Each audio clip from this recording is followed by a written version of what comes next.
Hello student, Shiv coaching classes में आपका स्वागत है। आज का हमारा टॉपिक है क्लास 12th मैथ एनसीईआरटी में चैप्टर 4 देखेंगे स्टूडेंट। डिटरमिनेंट्स में एप्लीकेशन ऑफ डिटरमिनेंट्स देखेंगे, यानी सारणिकों के अनुप्रयोग देखेंगे। अभी तक आपने पढ़ा स्टूडेंट सारणिक का मान कैसे ज्ञात करते हैं, 2 गुणे 2 कोटि का सारणिक हो तो कैसे ज्ञात करते हैं, यदि आपके पास 3 गुणे 3 कोटि का सारणिक हो तो कैसे ज्ञात करते हैं। एंड स्टूडेंट सारणिकों के प्रगुण पढ़ा, प्रॉपर्टीज ऑफ डिटरमिनेंट्स आपने पढ़ लिया। तो स्टूडेंट ये सभी इंपॉर्टेंट क्वेश्चन है और प्रॉपर्टीज से रिलेटेड एक क्वेश्चन 100% है कि पूछा जाएगा।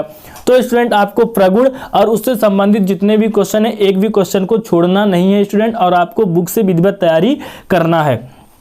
अब यहाँ पर हम पढ़ने वाले हैं अनुप्रयोग। देखिए अनुप्रयोग में स्टूडेंट की सारणिक जो आपका है डिटरमिनेंट्स, उसका उपयोग कहाँ कहाँ किया जाता है और अन्य जगह। आपने अभी तो देखा कि स्टूडेंट एक कोई पंक्ति ले लेते हैं स्तंभ और उसको क्या कर देते हैं, प्रसार कर देते हैं, किंतु आपको ये देखना है कि इसका और उपयोग अन्य जगह कहाँ किया जाता है, यानी अनुप्रयोग यही कहलाता है।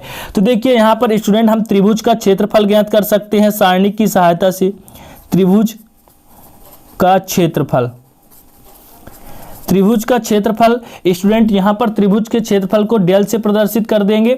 और स्टूडेंट त्रिभुज का जो क्षेत्रफल होता है, आपने स्टूडेंट कहीं ना कहीं पढ़ा ही होगा क्लास 10th और 11th में कि जो त्रिभुज का क्षेत्रफल है वो होता है 1/2 और x1/2 minus y3 plus x2/3 minus y1 plus होता है x3/1 माइनस y2। ये होता है त्रिभुज के क्षेत्रफल का फार्मूला। ये फार्मूला स्टूडेंट आपने कहीं ना कहीं पढ़ के रखा होगा। तो ये फार्मूला होता है स्टूडेंट, यदि आपके पास नहीं है तो इसे आपको नोट डाउन करके रखना है, क्योंकि ये इंपॉर्टेंट है। और सभी स्टूडेंट देखिए, इसकी सहायता से आपका स्टूडेंट सवाल जो है सॉल्व नहीं होगा, किंतु ये यहाँ से बेसिक है स्टूडेंट कि जो त्रिभुज का क्षेत्रफल है ये फार्मूला ये होता है। अब इसको स्टूडेंट क्या करेंगे, हम सारणिक रूप में प्रदर्शित करेंगे। देखिए आपने अभी जैसे आपका R1 था या कि C1, कोई भी स्तंभ या कॉलम को क्या करते थे, प्रसार कर देते थे स्टूडेंट। तो ये आपका प्रसार रूप में है। अब जब इसे सारणिक रूप में बदलेंगे तो क्या हो जाएगा। तो त्रिभुज का यहाँ पर स्टूडेंट क्षेत्रफल कैसे ज्ञात करेंगे, देखिए यहाँ पर आपका जो दिया रहेगा स्टूडेंट x1 और x2 के रूप में। देखिए 3 निर्देशांक दिए रहेंगे आपके पास, जैसे x1 और x2 है, ठीक। और यहाँ पर स्टूडेंट y1 y2 है, और यहाँ पर स्टूडेंट क्या है x1 x2 y1 y2, और यहाँ पर आपके पास दिया गया है, सॉरी स्टूडेंट यहाँ पर इस प्रकार का नहीं होता। देखिए x और y के रूप में होता है और 3 निर्देशांक। देखिए यहाँ पर आपका ये त्रिभुज कहलाता है स्टूडेंट, यहाँ पर त्रिभुज ये कहलाता है। एक निर्देशांक यहाँ से निकलेगा, एक निर्देशांक यहाँ से, एक निर्देशांक यहाँ से निकलेगा स्टूडेंट, ठीक है। 3 निर्देशांक निकलेगा तो देखिए x और y के रूप में रहेगा, और स्टूडेंट सभी x y के रूप में रहेगा। तो यहाँ पर x1 x2 के रूप में नहीं रहेगा, ठीक। यहाँ पर स्टूडेंट x1 x2 के रूप में नहीं रहेगा, यहाँ पर आपको ध्यान में रख के चलना है। तो x y के रूप में रहेगा स्टूडेंट, और 3 निर्देशांक रहेंगे और x y रहेंगे स्टूडेंट। तो आपको ये पता नहीं चलेगा कि जो आपका शीर्ष का निर्देशांक कौन सा है स्टूडेंट एंड आधार का निर्देशांक कौन सा है। तो स्टूडेंट यहाँ पर आप क्या करेंगे, इस प्रकार मान के चलेंगे x1 और y1, ठीक, x2 और y2, x3/3। इस प्रकार आपका क्या रहेगा, 3 निर्देशांक रहेगा। इसमें स्टूडेंट आपको जो क्वेश्चन में दिया जाएगा तो संख्यात्मक रूप में दिया जाएगा, ना कि x1 y1। ये आपका एक व्यापक रूप होता है, फार्मूला होता है स्टूडेंट, सूत्र होता है, जिसमें आप मान रख के किसी भी प्रकार का क्वेश्चन रहेगा आपके पास तो सॉल्व कर सकते हैं। और स्टूडेंट इसीलिए इसे बनाया जाता है, ये आपका व्यापक रूप है स्टूडेंट। तो आप देख चुके हैं कि जो आपका फार्मूला है, तो त्रिभुज का क्षेत्रफल का फार्मूला क्या होता है, 1/2 x1/2 minus y3, x2/3 minus y1 और x3/1 माइनस y2। ये आपका फार्मूला होता है। ये फार्मूला कहाँ से निकल करके आता है, तो 3 निर्देशांक निकलते हैं त्रिभुज से। आपने देखा x1/1, x2/2 और x3/3, ये निर्देशांक निकलकर ये आपका फार्मूला होता है स्टूडेंट। इस फार्मूले पर पुट कर देंगे, ठीक है। तो ये फार्मूला कहां से आता है स्टूडेंट, तो ये त्रिभुज का क्षेत्रफल का सूत्र आपने पढ़ा होगा स्टूडेंट। तो त्रिभुज के क्षेत्रफल का यह एक सूत्र है, जिसमें से 3 निर्देशांक होते हैं स्टूडेंट। त्रिभुज के शीर्ष निर्देशांक होते हैं, शीर्ष स्टूडेंट और निर्देशांक होते हैं। तो ये 3 निर्देशांक जैसे x1/1, x2/2, x3/3। तो उम्मीद करता हूं कि यहां पर इतना आपको समझ में आया होगा स्टूडेंट। और ये आपका जो फार्मूला है स्टूडेंट, फार्मूला क्या है, त्रिभुज का यदि क्षेत्रफल का फार्मूला हमने आपको बताया कि 1/2 x1 बाई 2 माइनस बाई 3। देखिए आपको याद कैसे करना है स्टूडेंट, यहाँ पर x1 लिए हैं तो x1 बाई 1 बाई 3 है, x1 स्टूडेंट सॉरी यहाँ पर x1 बाई 2 और बाई 3 है। ठीक, इसके बाद क्या है x2 है, यहाँ पर x1 है, x1 के बाद x2 है, फिर क्या है 2 के बाद 3 आता है तो बाई 3, फिर 3 के बाद और कोई नहीं तो फिर 1 में आप जाएंगे तो यहाँ पर बाई 1 हो गया, फिर यहाँ पर x3 में जाएंगे 3 में, फिर क्या हो जाएगा और 3 के बाद क्या आता है 1 तो 1 माइनस 2 बाई 1 माइनस बाई 2। इस प्रकार आप स्टूडेंट याद कर सकते हैं और बहुत ही सिंपल है और इसे आपको याद स्टूडेंट करना चाहते हैं तो कर सकते हैं, लेकिन नोट डाउन आप करेंगे क्योंकि ये फार्मूला का यहाँ पर यूज नहीं होगा। यूज स्टूडेंट इसको सारणिक के रूप में करेंगे तब उसका यूज होगा। देखिए यहाँ पर क्वेश्चन ये बोल के स्टूडेंट बोलेगा कि सारणी का प्रयोग करके त्रिभुज का क्षेत्रफल ज्ञात कीजिए, तो आपको सारणी का वहां पे क्या करना पड़ेगा, प्रयोग करना पड़ेगा। अब स्टूडेंट यहां पर हम त्रिभुज का क्षेत्रफल करते हैं, यानी त्रिभुज का जो क्षेत्रफल है, त्रिभुज का क्षेत्रफल, इसको स्टूडेंट हम सारणिक रूप में करते हैं। देखिए इसको विस्तार किया गया है स्टूडेंट, और इसको जब सारणिक रूप में करेंगे तो 1/2 तो रहेगा ही बाहर। इसके बाद जो आपका x1 बाई 1 है, यहाँ पर स्टूडेंट देखिए x1 x2 और x3 है। ठीक, तो ये हो जाएगा x1 x2 और x3, फिर इसके बाद ये होगा बाई 1 बाई 2 और बाई 3, और स्टूडेंट लास्ट में क्या हो जाएगा 1 1 1, ये हो जाएगा। ठीक, यहाँ पर जब इसे सॉल्व करेंगे, क्या करेंगे, जब इसे सॉल्व करेंगे तो इतना आपको मिल जाएगा। आप कोई भी एक पंक्ति ले लेंगे x या कि फिर स्तंभ ले लेंगे, या ये स्तंभ है, ये पंक्ति x1 x2 x3 है तो x1 x2 x3 ले लेंगे, तो यहाँ पर पंक्ति तो जब सॉल्व करेंगे तो इतना आपका आ जाएगा। ठीक, इतना आपका स्टूडेंट आ जाएगा, तो इसको हम सारणिक रूप में लिख सकते हैं, इसको इस रूप में लिख सकते हैं। ये आपका त्रिभुज के क्षेत्रफल का फार्मूला है। अब स्टूडेंट जब इसके स्तंभ और पंक्ति को बदल दें तो इसे इस प्रकार भी लिखा जा सकता है कि डेल बराबर 1/2। किस प्रकार स्टूडेंट, जो आपका x1 x2 और x3 है तो x1 x2 और x3 इस प्रकार भी लिखा जा सकता है, बाई 1 बाई 2 और बाई 3 1 1 1। इस प्रकार स्टूडेंट लिखने से क्या होगा कि आपको सॉल्व करने में सरलता पूर्वक हो सकती है, और ये आपका क्या हो जाएगा, त्रिभुज के क्षेत्रफल का फार्मूला। इसे आपको नोट डाउन करके चलना है और याद करके चलना है। यही फार्मूला स्टूडेंट पूरा एक्सरसाइज में जितने भी क्वेश्चन है, सारे के सारे क्वेश्चन में ये आपका फार्मूला लगने वाला है। इस प्रकार यहाँ से नोट डाउन कर लेंगे स्टूडेंट, और स्टूडेंट यहाँ से उम्मीद करता हूँ कि आपको समझ में आया होगा, आपको समझ में यहाँ पे आया होगा। ठीक है, इसके बाद देखिए यहाँ पर तो त्रिभुज का क्षेत्रफल ज्ञात करना पड़ेगा सारणिकों के प्रयोग से।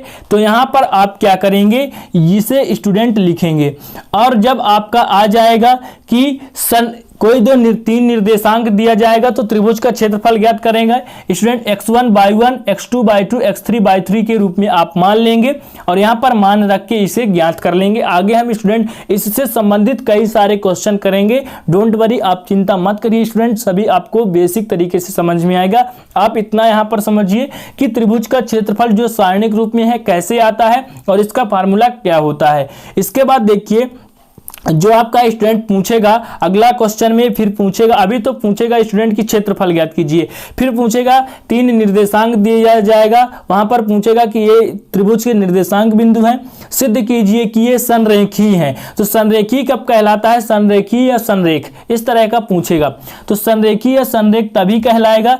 यहाँ पर देखिए आपका मान लीजिए दिया गया है 1/2 x1 x2 और x3 बाई 1 बाई 2 और बाई 3 1 1 1। ठीक, और संरेखी तभी कहलाता है जब त्रिभुज का क्षेत्रफल 0 होता है। क्या होता है, यदि त्रिभुज का क्षेत्रफल 0 आ गया, हमने स्टूडेंट वैल्यू पुट करके ज्ञात किया, जब इसको सॉल्व किया तो हमने पाया लास्ट में कि जो त्रिभुज का क्षेत्रफल है, ठीक है, एरिया ऑफ ट्रायंगल है, वो हमारा 0 है। जब 0 हो गया तब वह बिंदु, तीनों बिंदु क्या कहलाएंगे, संरेखी कहलाएंगे। तो स्टूडेंट ध्यान से सुनिएगा कि हमने क्या कहा कि यदि आपके पास त्रिभुज के निर्देशांक दिए गए हैं तो उसका एरिया ऑफ ट्रायंगल 0 है तो क्या कहलाएगा, तब वह संरेख कहलाएगा कि तीनों बिंदु संरेख है। तो देखिए ये 1/2 इधर गुणा में है, इसको पक्षांतर कर देंगे तो ये किस में जाएगा, भाग में जाएगा।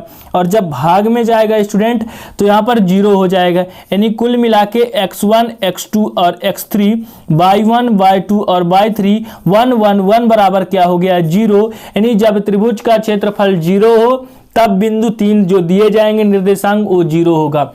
तो सबसे पहले हमने पढ़ा त्रिभुज का क्षेत्रफल, और त्रिभुज के क्षेत्रफल से ये सारणिक के रूप में लिखा हमने। तो त्रिभुज के क्षेत्रफल का ये फार्मूला हो गया, और यही फार्मूला हर जगह लगेगा स्टूडेंट, इंपॉर्टेंट है, इसे नोट डाउन करिए एंड स्टूडेंट तैयार कीजिए। इसके बाद यदि संरेखी पूछेगा तब स्टूडेंट यहाँ पर क्या हो जाएगा, 1/2 x1 x2 x3 y1 y2 y3 1 1 1 बराबर 0 मान के चलेंगे। स्टूडेंट 1/2 ना लिखेंगे फिर भी यहाँ पर माना जाएगा 0, क्योंकि 1/2 को यदि भाग भी देते हैं फिर भी 0 हो जाएगा। इसलिए जब संरेखी पूछेगा तो ये वाला आपको फार्मूला लगाना, इसके बराबर में 0, और जब क्षेत्रफल निकालना रहेगा तो स्टूडेंट हमने बताया कि ये फार्मूला आपको लगाना है। ठीक, इस प्रकार स्टूडेंट आपको इतना समझ में आया होगा। ठीक, अब देखेंगे स्टूडेंट इससे संबंधित क्वेश्चन।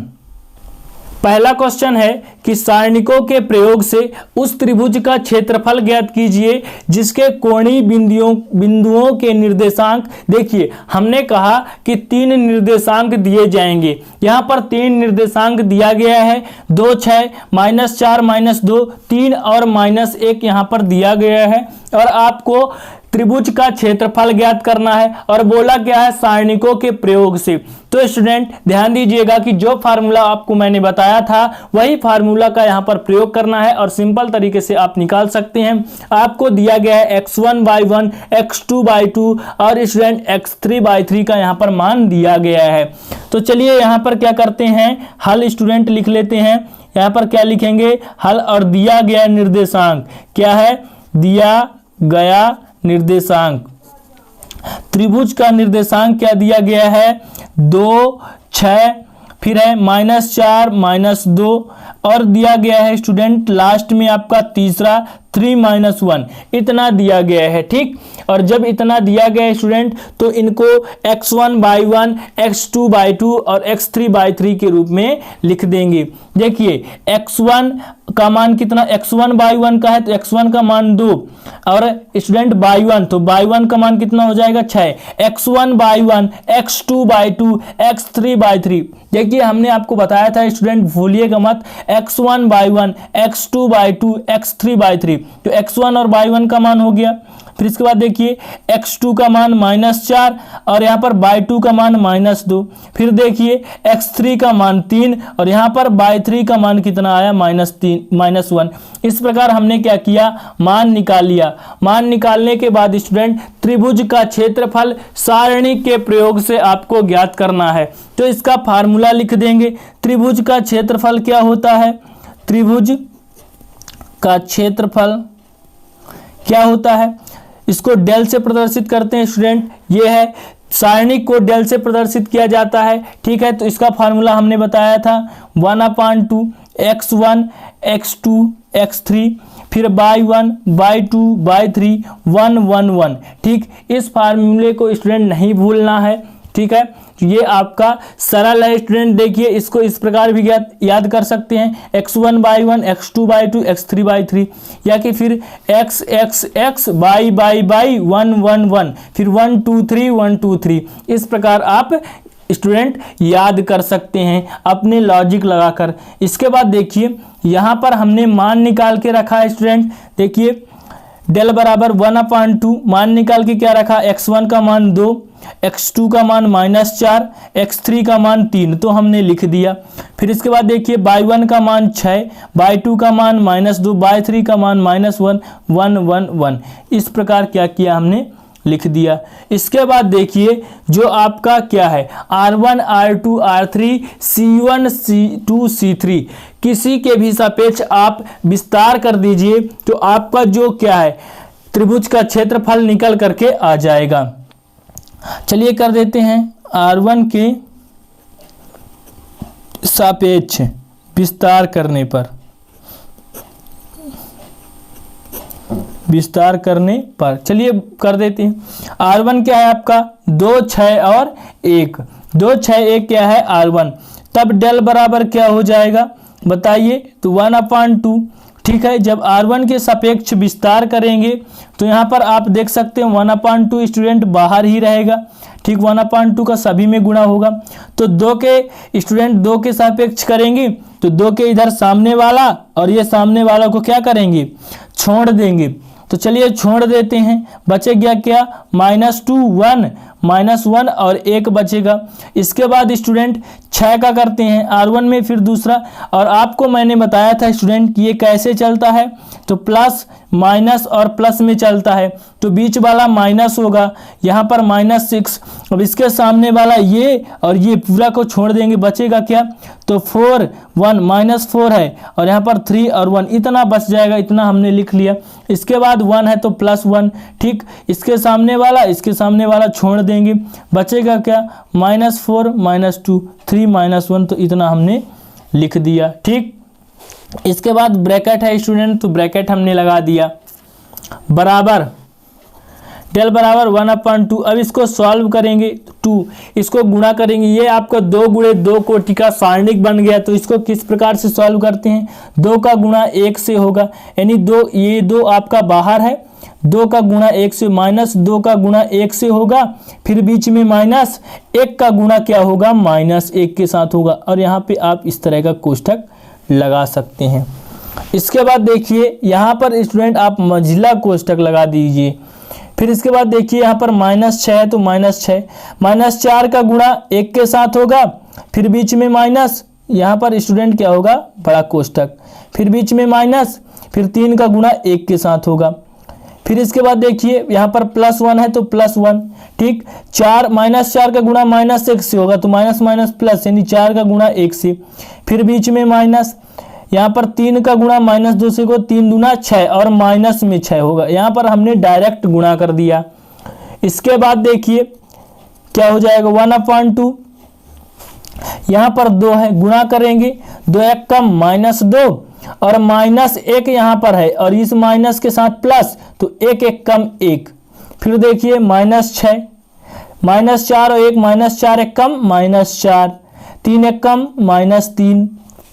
फिर यहाँ पर देखिए 1 का गुणा होगा तो उतना ही होगा, 4 1 कम 4 और माइनस माइनस प्लस 6। आया समझ में यहाँ पर आपको। फिर इसके बाद देखिए स्टूडेंट यहाँ पर मंझला कोष्ठक लगा सकते हैं आप, ये देखिए। इसके बाद स्टूडेंट कोष्ठक आपको लगाना ही नहीं पड़ेगा, 1/2 देखिए 2 है यहाँ पर, -2 और 1 तो कितना आएगा, -1 आएगा, -6 है, -4 और -3 तो -7 आएगा। यहाँ पर देखिए जोड़ना है, 6 4 कितना होगा, तो 6 4 10 हो गया। अगला स्टेप देखिए 1/2, 2 1 कम -2 और 6 7 इसमें गुणा में है तो माइनस माइनस प्लस, 6 7 42 प्लस 10। अब यहाँ पर देखिए जोड़ दीजिए, यहाँ पर जोड़ देंगे तो कितना आएगा, 42 10 कितना आएगा, 52 आएगा कि नहीं। तो देखिए डेल बराबर क्या हो जाएगा, 1/2, 42 10 52 और माइनस में 2। फिर इसके बाद देखिए डेल बराबर 1/2 और 52 में स्टूडेंट हमने क्या किया, 2 को घटा दिया तो कितना आया, 50 आ गया। अब इसको भाग देंगे तो 25 दूना 50, यानी जो आपका त्रिभुज का क्षेत्रफल है क्या आया, 25। अब स्टूडेंट जो क्षेत्रफल होता है उसे वर्ग इकाई से दर्शाया जाता है। ठीक, तो वर्ग इकाई से दर्शाया जाता है तो इसे लास्ट में क्या लिखेंगे, वर्ग इकाई। यदि आप इसे नहीं लिखते हैं तो आपका नंबर कटने का चांस है यहाँ पे। देखिए तो ये हो गया, अतः त्रिभुज का क्षेत्रफल बराबर, यहाँ पर लास्ट में लिख सकते हैं, अतः त्रिभुज का क्षेत्रफल बराबर 25 वर्ग इकाई होगा। इस प्रकार स्टूडेंट आपको निर्देशांक दिए रहेंगे और आपको फार्मूला में मान रख के किसी एक पंक्ति या एक स्तंभ पर प्रसार कर देंगे स्टूडेंट। आपका कैलकुलेशन के बाद एक आंसर आएगा और वही आंसर कहलाएगा त्रिभुज का क्षेत्रफल। इस प्रकार ये पहला क्वेश्चन आपका कंप्लीट, आपको स्टूडेंट समझ में आया होगा। अब देखेंगे दूसरा क्वेश्चन। अगला क्वेश्चन देखिए, सेम क्वेश्चन आपके लिए लेकर के आए हैं स्टूडेंट, केवल इसमें आपका निर्देशांक चेंज है। बाकी सारणिकों की सहायता से उन त्रिभुजों का क्षेत्रफल ज्ञात कीजिए जिनके कोणीय बिंदुओं के निर्देशांक निम्न है। इस प्रकार का यदि आपसे एक क्वेश्चन बन जाता है, यदि आप इसका नियम जान लेते हैं, यदि आप इसका फार्मूला याद कर लेते हैं, तो कितने भी स्टूडेंट क्वेश्चन इस प्रकार का आ जाए 10, 20, 50, 60 तो आप सॉल्व कर लेंगे। ठीक, चलिए इस प्रश्न को भी आपको सॉल्व करके बता रहा हूँ स्टूडेंट, उसमें यदि कोई डाउट होगा तो इसमें आपका पूरा डाउट क्लियर हो जाएगा। चलिए क्वेश्चन यहाँ पर दिया गया है -2 4, 2 -6 5 और 4। तो इसको सॉल्व कर लेते हैं हल। दिया गया निर्देशांक लिख लेते हैं, दिया गया निर्देशांक क्या है? दिया गया निर्देशांक -2 4, फिर क्या है 2 -6 और स्टूडेंट है 5 4, इतना दिया गया है, इतना हमने लिख लिया। इसके बाद देखिए x1/1 है तो x1/1, x2/2, x3/3। बार बार स्टूडेंट मैं आपको बता रहा हूं कि यहाँ पर x1/1 है, x2/2, x3/3। यदि आपने मान गलत रख दिया तो आपका एक भी आंसर नहीं आएगा। देखिए x1/1 तो x1 का मान -2, फिर स्टूडेंट बाई वन का मान कितना आ गया 4, फिर x2/2 तो x2 का मान क्या आ गया 2, बाई 2 का मान -6, x3/3, x3 का मान 5, बाई 3 का मान 4। इस प्रकार स्टूडेंट, ठीक है, तो इस प्रकार आपको मान निकाल लेना है। फिर इसके बाद फार्मूला पता होना चाहिए त्रिभुज का क्षेत्रफल। त्रिभुज का क्षेत्रफल डेल बराबर क्या होता है 1/2 x1/1, sorry student x1, x2 और x3, बाई 1/2 और बाई 3 1 1 1, इतना होता है। अब इसका यहाँ पर वैल्यू पुटअप करना है, डेल बराबर 1/2। ठीक, यहाँ पर क्या हो जाएगा x1 का मान -2, x2 का मान 2 और x3 का मान 5, बाई 1 का मान 4, बाई 2 का मान -6, बाई 3 का मान 4 1 1 1। इस प्रकार आपने लिख दिया। अब इसको क्या करना है, प्रसार कर देना है। किसी के भी सापेक्ष आप प्रसार कर सकते हैं, ठीक, चाहे R1 हो, R2 हो, R3 हो। तो चलिए यहाँ पर प्रसार कर देते हैं R1 के सापेक्ष। के सापेक्ष प्रसार करने पर R1 के सापेक्ष प्रसार करेंगे तो डेल बराबर क्या हो जाएगा 1/2। ये कैसे चलता है स्टूडेंट, प्लस माइनस और प्लस में। तो सबसे पहले 2 लेंगे -2, यहाँ पर कोष्टक लगा दीजिए, -2 लेंगे तो इसके सामने वाला और इसके सामने वाला को छोड़ देंगे, बचेगा कितना, तो -6 1 4 1 बच गया, हमने लिख लिया। इसके बाद 4 लेंगे, वो भी माइनस में होगा क्योंकि प्लस माइनस में चलता है। 4 के सामने वाला और इसके सामने वाला को छोड़ देंगे, बचेगा कितना 2 1 और 5 1। इसके बाद कितना बचा स्टूडेंट, 1 लेंगे +1, इसके सामने वाला इसके सामने वाला को छोड़ देंगे, बचेगा कितना 2 -6 5 और 4, इतना बच गया स्टूडेंट। और बाद में आपका ये आपका ब्रैकेट हो गया। फिर देखिए डेल बराबर 1/2 -2 गुणा कर दीजिए, 6 1 कम, यहाँ पर स्टूडेंट डायरेक्ट कर रहे हैं गुणा, 6 1 कम -6 हो जाएगा, फिर बीच में माइनस लगता है तो 4 1 कम 4, ये आपका हो गया। ठीक, -4 है, इसको गुणा करिए, 2 1 कम 2, बीच में माइनस, 5 1 कम 5, फिर +1, 2 चौको 8 और बीच में माइनस, और ये भी माइनस है तो 6 5 30 और माइनस में 30 है तो माइनस माइनस प्लस 30, ये हो गया। अगला स्टेप देखिए 1/2 -2 है, -6 और -4 कितना हो जाएगा -10। यहाँ पर क्या है -4, इसको घटाएंगे तो -3, प्लस स्टूडेंट 30 में 8 जोड़ेंगे तो 38 हो जाएगा। फिर इसको जोड़िए, यहाँ पर है डेल बराबर 1/2 और 10 दूना कितना होगा 20 minus minus plus, 4 तियाँ 12 minus minus plus, इसके बाद 38।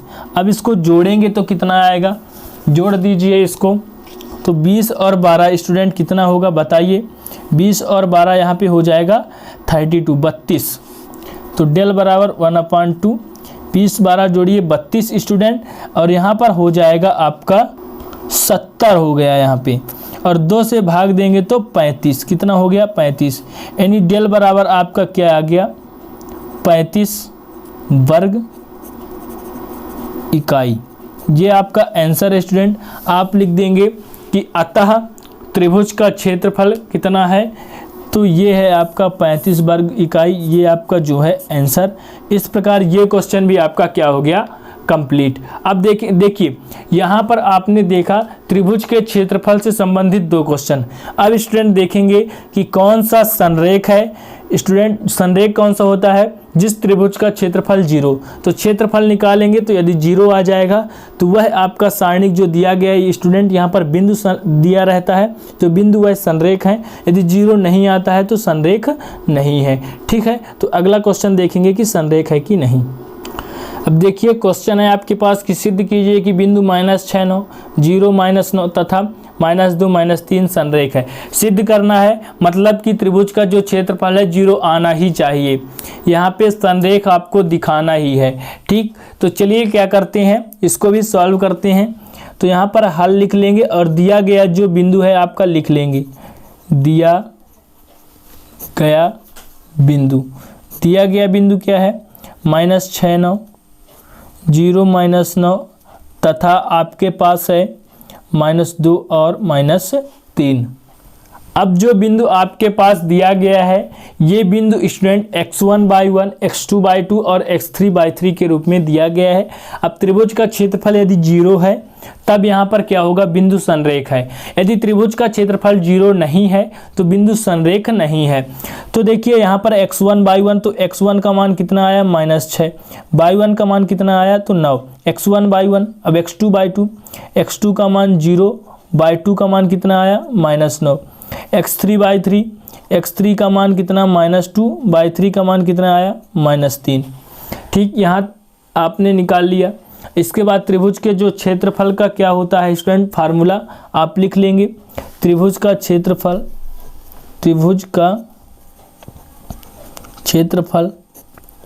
क्या होता है?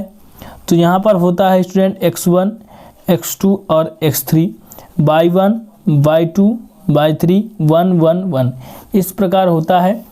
फिर इसका वैल्यू यहाँ पे रख देंगे आप। x1 का मान -6, x2 का मान 0, x3 का मान -2।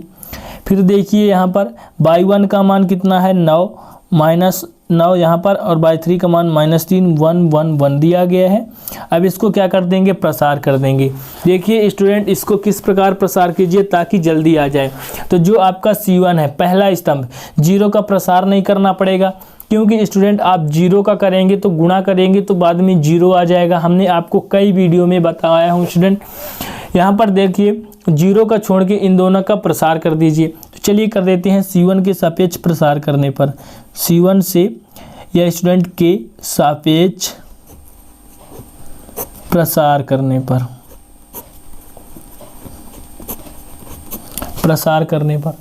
चलिए प्रसार कर देते हैं। तो क्या हो जाएगा? डेल बराबर -6 लेंगे, -6।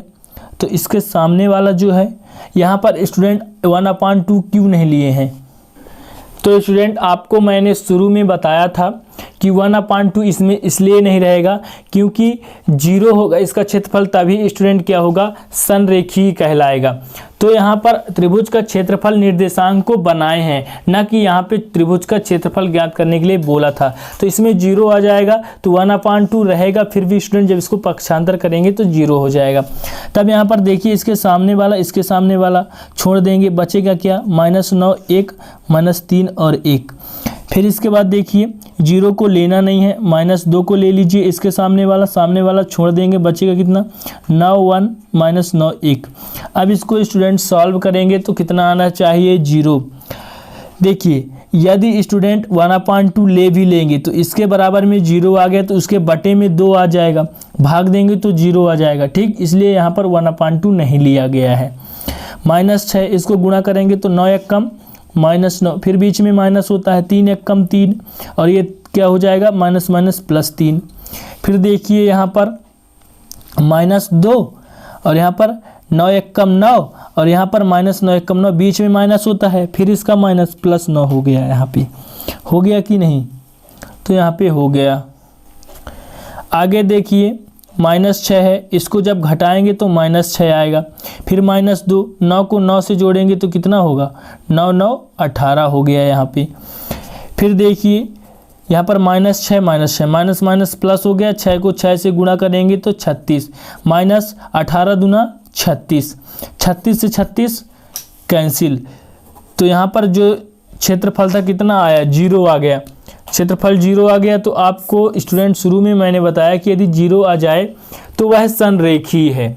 क्या है, संरेखी है। और यहाँ पे आपको प्रूफ करना था, तो यहाँ पर लिखेंगे कि चूंकि डेल बराबर 0 अतः बिंदु संरेख है। अतः बिंदु क्या है, संरेख है, संरेख है। इस प्रकार ये क्वेश्चन भी कंप्लीट। अब इससे संबंधित एक क्वेश्चन और देखेंगे ताकि स्टूडेंट आपको कंफर्म हो जाए। उसी प्रकार का अगला क्वेश्चन कि सिद्ध कीजिए कि बिंदु संरेख है। यहाँ पे भी आपको प्रूफ करके दिखाना है कि जब हम स्टूडेंट उसको सॉल्व करेंगे तो 0 आना चाहिए। देखिए आपके पास बिंदु दिया गया है 2 3, फिर 5 7 और 8 और 11 दिया गया है। ठीक, तो x1/1, x2/2, x3/3 का मान दिया गया है। तो यहाँ पर सबसे पहले लिखेंगे हल और दिया गया बिंदु। क्या लिखेंगे, दिया गया बिंदु। दिया गया बिंदु क्या है, 2 3, फिर है 5 7 8 11, इस प्रकार आपके पास दिया गया है। और यहाँ पर x1/1, x2/2, x3/3 का मान दिया गया है। तो x1 का मान 2, y1 का मान कितना 3, फिर देखिए x2 का मान यहाँ पर 5, y2 का मान कितना हुआ 7, फिर देखिए x3 का मान 8, y3 का मान कितना हुआ 11। तो इस प्रकार हमने लिख दिया। इसके बाद देखिए यहाँ पर स्टूडेंट क्या करेंगे, क्षेत्रफल का फार्मूला लगा देंगे। तो यहाँ पर फार्मूला क्या होता है स्टूडेंट, हमने आपको बताया था। यहाँ पर सूत्र क्या होता है, सूत्र लगा देंगे कि x1 और x2 x3, y1 y2 और y3 1 1 1 इतना होता है। तो इतना हमने लिख लिया। इसके बाद सभी का जो वैल्यू है यहाँ पर पुट कर देना है। x1 का मान 2, x2 का मान 5 और x3 का मान 8, फिर है 3, y2 का मान 7, y3 का मान 11 और 1 1 1। अब इसको क्या करेंगे, अब बताइए इसको क्या करेंगे, तो इसको प्रसार कर देंगे। तो चलिए कर देते हैं। यहाँ पर स्टूडेंट r1 के सापेक्ष कर देते हैं, r1 के सापेक्ष प्रसार करने पर। चलिए प्रसार कर देते हैं। तो r1 ये है आपका, तो ये प्लस माइनस प्लस के रूप में चलता है। तो पहले 2 के रूप में चलेगा स्टूडेंट, 2 का करेंगे तो 2 के सामने वाला और इसके ये सामने वाला छोड़ देंगे, बचेगा कितना। तो स्टूडेंट इसको सारणिक के रूप में लिखना है। तो 7 1 11 1 इतना बचेगा। फिर -3, 3 लेंगे, माइनस में प्लस माइनस में चलता है। तो इसके सामने वाला को छोड़ देंगे, बचेगा कितना 5 1 8 1 बच गया, लिख दिए। फिर +1, 1 के सामने वाला ये सामने वाला छोड़ दिए, बचा कितना 5 7 8 11। फिर इसको सॉल्व करेंगे स्टूडेंट। तो यहाँ पर आपके पास है 2, इसको डायरेक्ट गुणा करते हैं स्टूडेंट। 7 1 कम 7, फिर बीच में माइनस, 11 1 कम 11, -3, 5 1 कम 5, बीच में माइनस, 8 1 कम 8, फिर +1, 11 5 55, -8 7 56। ठीक है। फिर देखिए यहाँ पर आगे, तो 11 में 7 घटाएंगे तो कितना आएगा 4 आएगा, -4 बड़ी संख्या में माइनस है। यहाँ पर देखिए -3, यहाँ पर घटाइए तो -3 आ जाएगा, प्लस स्टूडेंट यहाँ पर -1 आएगा। इसके बाद देखिए 4 दूना -8, -8 और यहाँ पर 3 त्रिकाय +9, माइनस +9 और यहाँ पर -1। इसके बाद देखिए 9 है यहाँ पर 8, -8 और -1, -9 और +9, ये कट गया तो कुल मिला के कितना हुआ, डेल बराबर 0। अब डेल बराबर 0 है तो बिंदु क्या है, संरेख है। तो यहाँ पर आप लिख दीजिए कि अतः डेल बराबर 0 है, इसलिए बिंदु संरेख है। इस प्रकार ये क्वेश्चन भी आपका क्या हो गया, कंप्लीट। इस प्रकार स्टूडेंट उम्मीद करता हूँ कि ये वीडियो आपको अच्छा लगा होगा। यदि अच्छा लगे तो प्लीज़ एक लाइक कर दीजिएगा और कमेंट में अपना राय ज़रूर बताएं।